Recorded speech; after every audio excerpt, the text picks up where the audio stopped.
Oh, it's time for a browse through the French papers. Dipti is with us here on set. Dipti, you're starting with some important reforms. French MPs continuing to discuss all these, aren't they? That's right. They were very controversial reforms, it must be said, and they're centered on ethical changes to French governance and the privileges that French MPs get. For Libération, the left-leaning paper, though, the discussions aren't going far enough in tackling the influence of political lobbies on government decision-making or issues like conflicts of interest that MPs may be confronted with. For Libé, these discussions are taking place in the shadow of the lobbies. Libération nonetheless says that Macron's bill is quite progressive on some other issues. That's right, because the bill is really being discussed around three major axes. Firstly, they want to make it illegal for MPs to hire family members to work for them, obviously in the wake of François Fillon's nepotism scandal earlier this year. And this is actually one of the proposals that's expected to be approved as early as this Thursday. Secondly, controversially, they want to remove a €5,000 monthly stipend that French MPs are entitled to spend without having to justify how or where they're using this money. And finally, they want to do away with an annual €147 million fund that all MPs and senators can use to give to hand out things like local grants to associations and groups. For the Catholic paper La Croix, Macron's reforms don't go far enough in tackling politicians' unethical practices. One proposal, for instance, that was put forward is imposing that all lawmakers must have a clean police record before coming to office, but this was deemed unconstitutional and it was eventually thrown out. La Croix says it was an interesting idea, but one that ultimately got a, quote, reality check. Other French news now. Cédric Herrou, a farmer. Now, he sheltered immigrants arriving in France. He's facing a new legal battle now.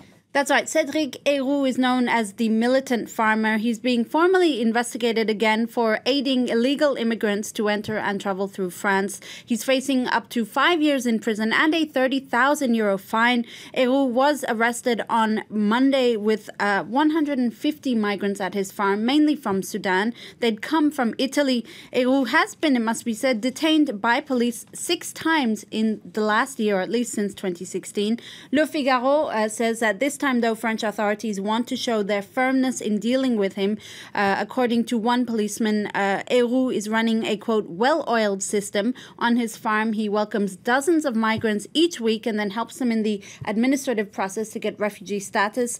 Le Figaro also reminds us that French authorities are arresting about 1,000 illegal immigrants each week. Really, it's proof of the increasingly desperate situation that many migrants are facing that makes them make this perilous journey to Europe. Yeah, of course, the migrant crisis has hit right across Europe, in particular Italy, though. Now, that says that it's been left to its own devices, really, to deal with thousands of migrants arriving on its shores. That's right. Not just arriving on their shores, but also the numerous rescue missions that they're leading at sea to save boats that are sinking. Since the beginning of the year, 100,000 people have arrived on Italian shores. And L'Opinion, the right-wing paper, says that cracks are starting to show in Italian diplomatic relations with France. The Italians accuse France of not doing enough in fighting human trafficking in Libya. They accuse French troops who are stationed nearby of basically not doing anything to stop this. Adding to tensions, Macron's meeting earlier this week, of course, with key Libyan leaders, that's really rattled Rome because Libya is, of course, a former Italian colony and the Italians are basically peeved that they weren't consulted on these negotiations.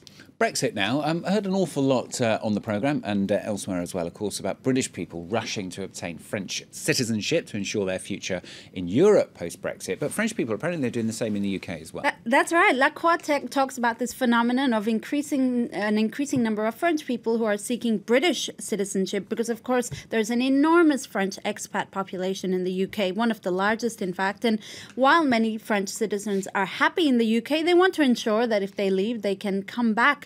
La Croix says in the first 3 months of 2017, of the 11,000 Europeans who became British citizens, 467 were French people, which doesn't seem like a lot, but it's an increase of 242% from the previous year.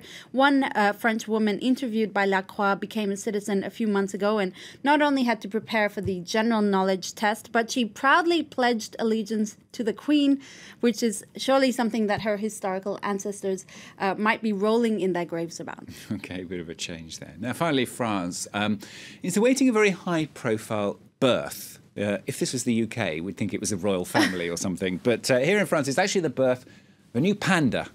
That's right. This time it's for sure. That's what authorities at Beauval Zoo in central France have said in a statement. A Chinese panda, Huan, is going to be a mom. She arrived in China from China about 5.5 years ago for a 10-year sojourn. Well, she's now been knocked up, and it's pretty much a miracle because female pandas are only fertile for about 48 hours in the year. It must be said that she was artificially inseminated. Her pregnancy only lasts about 50 days.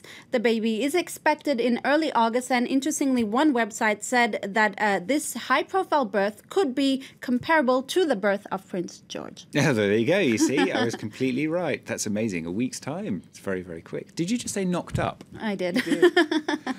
Laurent talking about pandas being knocked up in the press review.